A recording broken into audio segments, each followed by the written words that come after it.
You've been around in L.A. for like 10 years, right? Yeah. I started like 12, 13 years ago. Okay, because I know you were in L.A. You were really young, like 2005. You were doing something. I was young, man. Do you ever miss the weight? Do you ever miss the weight, bro? I miss eating what I want to eat. Yeah. I miss, like, I didn't care. Like, how much would you eat? Would you just eat the fuck out of something sometimes? Yeah. Oh, that sounds nice, man. I worked. Really? Yeah, just fucking get whatever you want. Just fucking put it in your mouth. It's like, even football, like, it's depressing for me. I don't watch football. Like, I used to watch football all day, and I would get a large pizza and 12 wings, fucking 6 Diet Cokes. Oh, wow. Just great. And not even worried about it. Just not even worrying about it at all. Did you ever sleep on a fucking like piece of crust or something? Like you were just eating like a fucking monster. Not normally. Like we used to do this podcast at 6 a.m.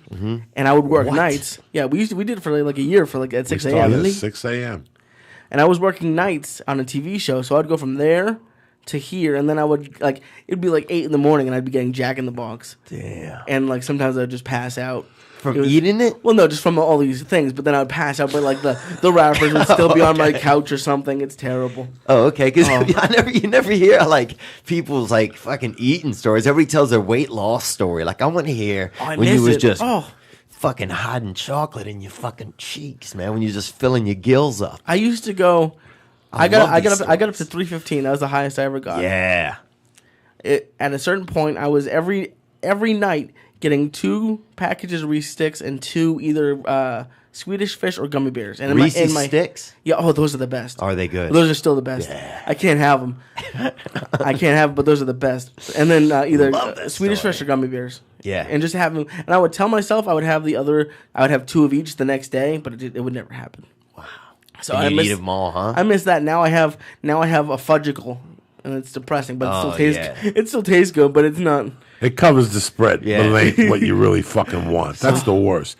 Now, you grew up where? Louisiana. How far from New Orleans? A suburb? About 40 miles, 45 miles. So your family's eaters? Yeah, our family's like, we didn't eat a bunch of food, but we ate as much as we had, pretty much. I mean, I've had 3 experiences in New Orleans. Yeah. And 1 outside of New Orleans. And all my experiences have always been around food. It's a very food culture. People love to eat. Foodie culture. And depending where the fuck you go, they'll hit you with some alligator. Shrimp po' boys. Shrimp po' boys like a motherfucker, Oh, they'll fucking... When I went to shoot Grudge Match, we shot that in New Orleans. But, I was low man on the totem pole. And they put me in a hotel where they give you... all the meals are inclusive. Yeah. And at first, I was like, I'm not going to fucking eat in no fucking hotel. Oh, my God. The hotel food was good. Every fucking meal was world class, and it was all like a 7-course. Like start to finish, salad, dessert, appetizer. Everything was fucking delicious.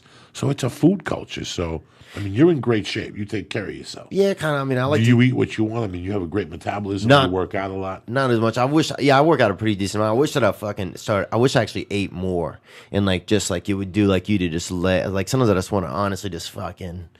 It's fill fun. myself with fucking food and salt and fucking. It's fun sugar. for a little bit, but it's. I would give anything to be as skinny as you are. So it's really. Yeah, man. I've never been skinny, so this is like a new thing for me. Oh wow! So your whole life's fucking feeling a little bit different on you.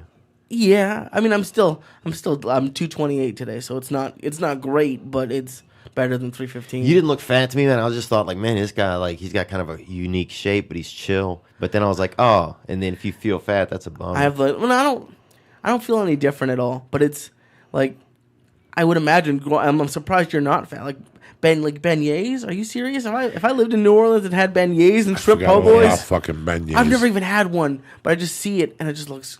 There used to be a place in Boulder. Baby formula, too, actually, down there. Baby formula? You see a lot of the sisters drinking baby formula outside of the French Quarter. Yeah. I don't know if you ever noticed In a bottle? that. What do they do? Huh? In a bottle? No. Just a can, bro. It's just canning up. It's true, man. A couple of sisters out there canning up. It's, it's weird you're talking about this. Because I think that like my best eating period. You start off skinny. You work out in high school. You play football. I had a friend that used to eat a box of fucking cereal for breakfast and an Entenmann's cake. How the fuck and a gallon of milk, whatever the fuck the milk is with the cereal. Was he driving truck? That's insane. No, he was in high school and he would lift weights and And then, I was eating too. I had a great appetite. And then I moved to Colorado, and they took away the night eating. There's no more drinking and going to eat what I was used to eating, which was an open steak sandwich at 2 a.m. with a bowl of cream of turkey soup. And not even brushing your teeth. Shit, just going to bed with dirty teeth and shit. Son, that's how I do it. Fuck yeah, fucked up. So that's where I'm from, man. A place you go to bed with dirty teeth. You get dirty teeth, and you don't. I don't eat here at night. I go home. If I'm really high, I'll eat whatever my wife cooked, which is controlled. It's like a chicken cutlet. You know what I'm saying? Like there's not like 20 chicken cutlets. Well, there's 20 chicken cutlets. You could fuck shit up. There'll be like one leftover chicken cutlet. I'll eat a chicken cutlet, eat an apple. You know what I'm saying? It's crazy. I've been lucky all week. My mom's been here for almost a week. No way. And I haven't eaten this good in 4 years. She's making breakfast? She hasn't made. We've been sleeping a little late. A couple days she made breakfast, but it's been like she made brisket. She made a couple kinds of different kinds of chicken, and it just I like all of that. Stacked all my entire fridge is full now for like the next few weeks. I like peach cobbler. Oh, she made icebox cake. Have you ever had that?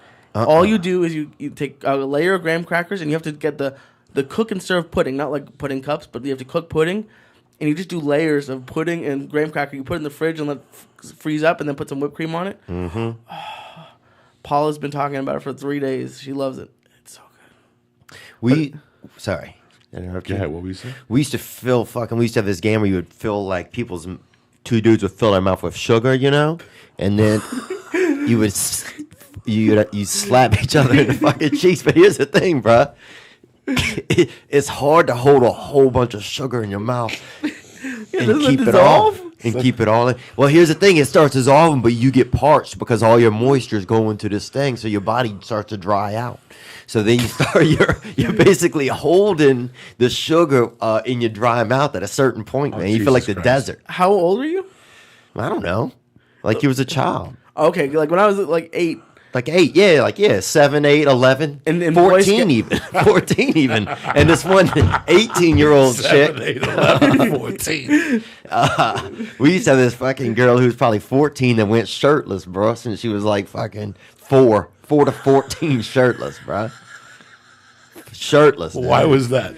I don't know. It was just their whole family was pretty much shirtless, and they didn't do any different by the girls, man. This girl was shirtless as fuck. And we all thought, like, damn, she's like a long hair. She's like the most best-looking dude you ever seen, right? We thought that till about 11. And then somebody's like, that's a girl, man. She just goes shirtless. And we're like, fuck. And nobody told her to put a shirt on in school or nothing? I don't know about school. But she was in a children's school. I was a little bit older than her, but I never saw anybody just be completely shirtless like that. Who puts fucking sugar in their mouth? Oh, yeah. Yeah.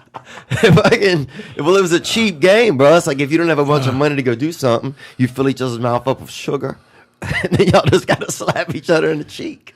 There was a kid in my neighborhood, John Carney. Not a bad kid. Always great sense of humor. But he had a brother, Brian Carney.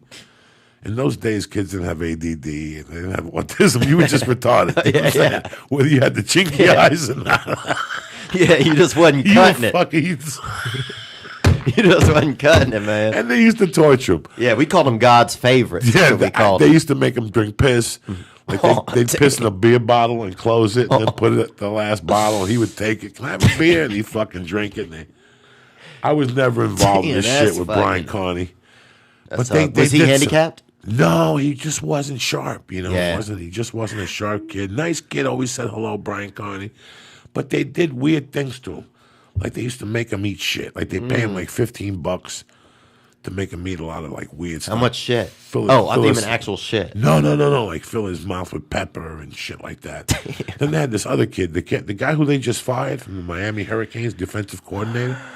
When he was a kid, his brothers and all those guys' neighbors used to tie him up on a bicycle, make him eat raw eggs and blow him up in his mouth and all that shit. Like put the eggs in the shell and smack him and blow the egg in his mouth. No wonder that guy went to Penn State, was an All-American tackler. Thank God I didn't go. I would have died in your town. There was certain Thank God I was who too just nerdy for that. I would have been one of those kids. The guy I got into it with when I did that club, before I met Lee, I did a club in New York City. One of the first times I went to New York to do comedy on my own, I booked a music club in the Village. Right. And I went there. The guy that started a fight with me, his name was Brian Burns. And when we were kids, when you were in grammar school, he already had a legend. what he would do is he had a gang of guys that would take you, tie you down, and they would put duct tape on your balls and that glue shit from the taping, and they would call it a table. Oh, damn. They would give you a table where they lay you down and wrap you up with tape, Yeah. pull the tape off you and shit like that. He was known for all that stuff, for spraying stuff on your balls. He was a big-time bully. And you know what happens to bullies, bro? They get beat up later on in life. And I remember that night, like I was like, I could take this fucking guy. And I had already a plan. He kept coming in to try to apologize, and I kept going, you know what? I could take this guy. I could kick him in the fucking knee. You could see he got to like 300-something pounds. He never stopped beating. What the fuck are you giggling about? Nobody.